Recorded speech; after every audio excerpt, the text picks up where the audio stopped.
আর এটা হলো সম্ভবত ব্রিটিশ আমলকার ব্রিজ, লোহা দিয়ে তৈরি করা। এখন বাজে 9:46, 229 কিলোমিটার রাইডিং আমার শেষ। গ্রামের রাস্তাগুলো না আসলে সত্যি খুবই সুন্দর লাগে। এইখানে একটা ব্রিজ আছে, এটা ফ্রি, এটা টোল লাগে না। এই কারণ দেওয়া এক ধরনের সিগন্যালের মতো কাজ করে।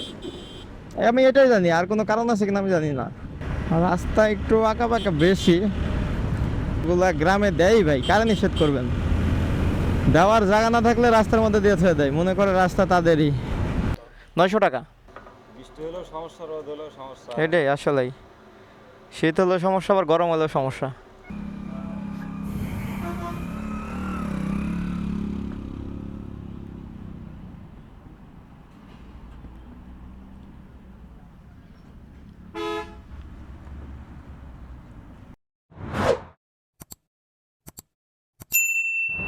ফাইনালি এখন আমি রংপুর মডার্নে। অনেকে হয়তো রংপুর মডার্নের নাম শুনছেন।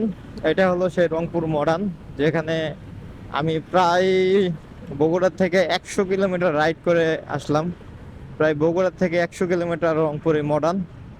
এখন বাজে 8:56।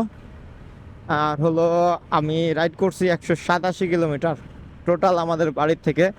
6টার থেকে 9টা পর্যন্ত, প্রায় 9টার থেকে 6টা থেকে 9টা পর্যন্ত 187 কিলোমিটার রাইড। এটা একটু ঘুরে যাইতে হয় এদিক দিয়া, সোজা গেলেও হয়তো, বাট এটা যেটা রিয়েল এদিক দিয়ে যাই। সৈয়দপুর কুড়িগ্রাম সাইনবোর্ডে লেখা আছে, এদিক দিয়ে গেলে হয়তো দিনাজপুরের দিকে যাই সম্ভবত। দিনাজপুর আরো অনেক কিছু আছে না হয়তো এদিকে। আর এই যে আমি এখন সোজা যাব, অনেক লেখা আছে ঢাকা, বগুড়া, কুড়িগ্রাম, লালমনিরহাট। কুড়িগ্রাম লালমনিরহাট সোজা। এই হলো রংপুর মডার্ন, আমি চলে এসেছি। প্রায় 188 কিলোমিটার। বিট বিট বিট, এটা কোনো কথা যে বিটটা চোখেই দেখা যায় না? মানে এত বিট রাস্তার সাথে মিশা আছে যেটা চোখেই দেখা যায় না, মানে দূর থেকে দেখবো কেমনে। এই যে একটা বিট, দূরবীন লাগবো। আমারে ঘুরে আসতে বলছে, আমি ঘুরবো না, একটু কষ্ট করে উল্টা মেরে দিলাম।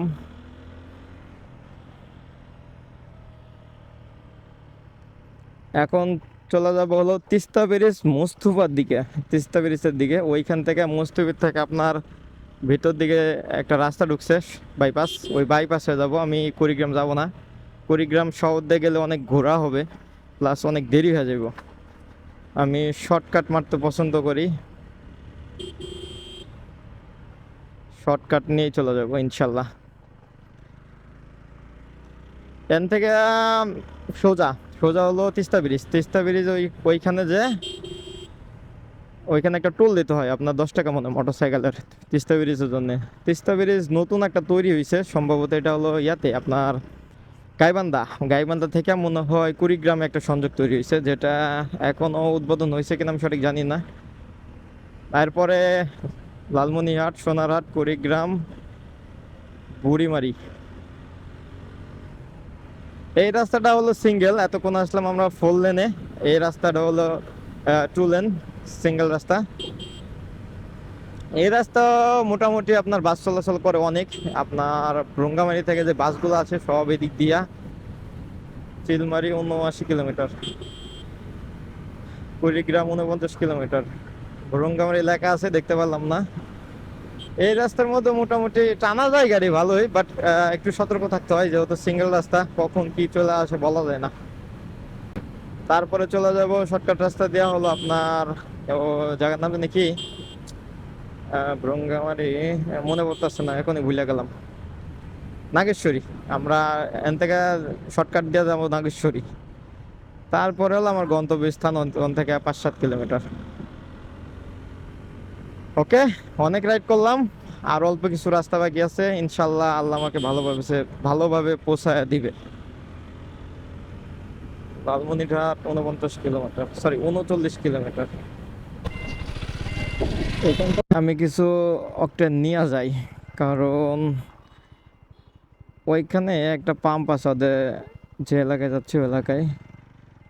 যদি না পাই তাহলে আবার ঝামেলা। এখান থেকে 1,000 টাকা নিয়ে যাই। তো বৃষ্টি হলেও সমস্যা, রোদ হলেও সমস্যা। হ্যাঁ, বৃষ্টি হলেও সমস্যা, রোদ হলেও সমস্যা। এটাই আসলেই। শীত হলেও সমস্যা, আবার গরম হলেও সমস্যা।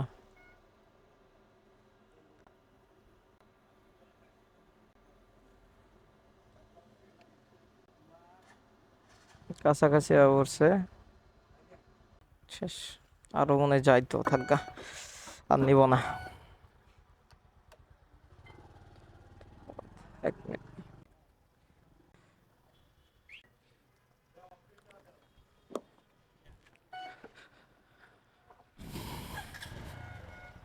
বিসমিল্লাহ, আল্লাহু আকবার।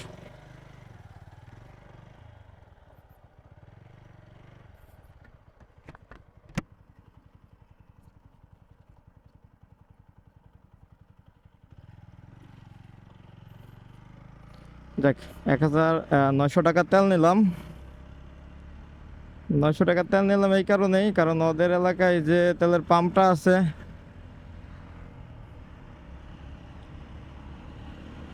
দাঁড়ান বলতেছি 1 মিনিট।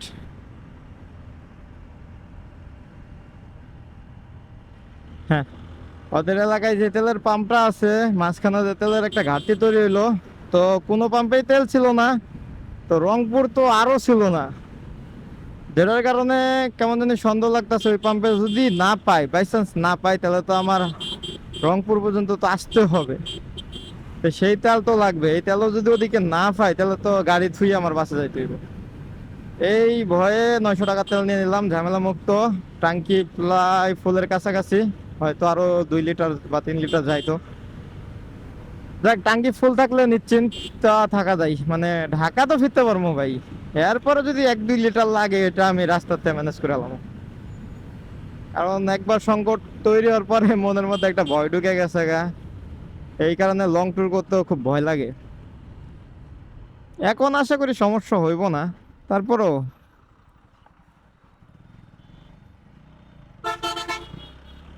এটা কোন বাজার?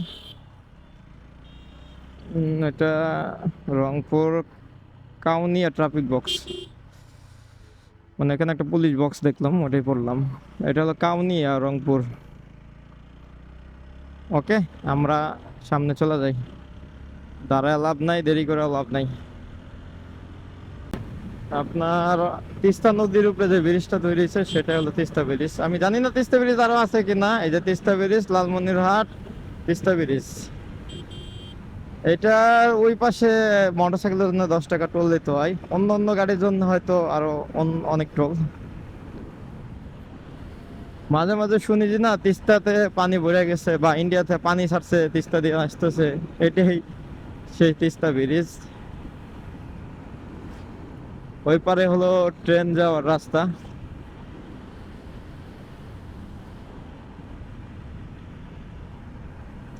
আর আপনারা যদি এই লুকিং গ্লাস বলেন যে এটা নামানো কেন ভাইয়া, তাহলে আমি বলবো যে আমার পিছনে যে ব্যাগটা আছে, ওই ব্যাগ আর দইটা আমি ফলো করতেছি মাঝে মাঝে। মাঝে মাঝে বলতে মিনিটে হয়তো 10 বার তাকাইতেছি। কারণ আমি এই ঢাকা থেকে আর রাজশাহীতে আসার সময় একটা ব্যাগ হারা ফেলাইছি, ওই ভয়ে আমি ফলো করতেছি। মানে আফসোস হইতেছে কেন, আমি ওই ব্যাগও ওইভাবে ফলো করছিলাম, করার পরে চিন্তা করলাম ব্যাগ তো ছিড়বে না, থাক তাহলে আমি রাস্তা ফলো করি। আর আমার রাস্তা ফলো করা জরুরি, এই চিন্তা করে পরে আবার আমি গ্লাসটা ঘুরে দিছিলাম। কিন্তু ওই ঘোরানোর পরেই প্রায় কিছুক্ষণ পরে পড়ে গেছে গা। তো আফসোসটা এই কারণে যে এতক্ষণ পরে আমি দেখলাম পড়লো না, আর যখনই গ্লাসটা ঘুরাইছি তখনই পড়ে গেছে। এই কারণে এটা নিচেই রাখছি। আর এই একটা দিয়ে আমি রাস্তা দেখতেছি। সমস্যা হচ্ছে না, এই কারণেই এভাবে রাখছি। কারণ ব্যাগ পড়ে গেলে বিপদ। আপনার মাংস আছে প্রায় 4-5 কেজির মতো, গরু মাংস। আর একটা দই আছে। এই যে এখানে টোল দিতে হয় 10 টাকা সম্ভবত। আমার কাছে খুচরা আছে কিনা আমি জানি না।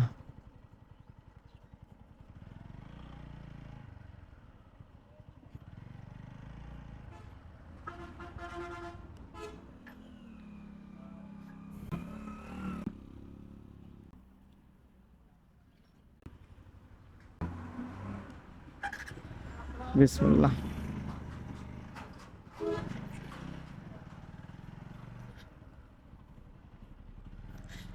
এই ব্রিজটার আপনার টোল দিতে হয় মোটরসাইকেলের জন্য 10 টাকা। আমি এখানে একবার ফ্রি যেতে পারছিলাম। এখন যদি বলেন একবার কিভাবে ফ্রি গেলাম, এটা বছর 2-3 আগে আপনার মুস্তুফিদ থেকে একটা লোক উঠছিল আমার বাইকে, মানে হেল্প চাইছিল। উনি হলো বিএমপি করে, তো ওনার একটা কোথায় মিটিং আছে যেটা যাও ওনার খুব জরুরি। উনি বাসে গেলে অনেক দেরি হবে, তো আমার কাছ থেকে রংপুর পর্যন্ত লিফট চাইছিল। তো আমি ওনাকে বিশ্বাস করে আমি রংপুর পর্যন্ত লিফট দিছিলাম। তার নাম আমার মনে নাই, আমাকে নাম্বারও দিছিল, বলছিল এখানে আসলে যাতে আমি ফোন দিই কখনো। পরে নাম্বারটা আর কি হয়তো সেভ করা হয় নাই, আর কখনো ফোনও দেওয়া হয় নাই। ভাইটা খুব ভালো ছিল। পরে উনি ওইখানে যা বলছিল যে লোকাল ছাইরা দেন, পরে আমাকে ছাইরা দিছিল। ওনার কারণেই আমি ছাড় পাইছিলাম।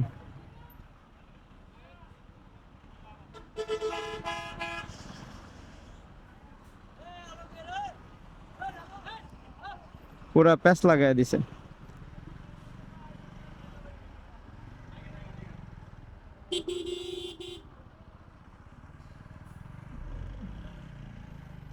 তিস্তা বাস স্ট্যান্ড, তারপরে মুস্তুফি মোড় আছে। মুস্তুফি মোড় থেকে আমি ভিতরে মানে বাইপাস দিয়ে ডাইরেক্ট আপনার নামটাই মনে রাখতেছে না আমার, ওটা কি বলে নাগেশ্বরী।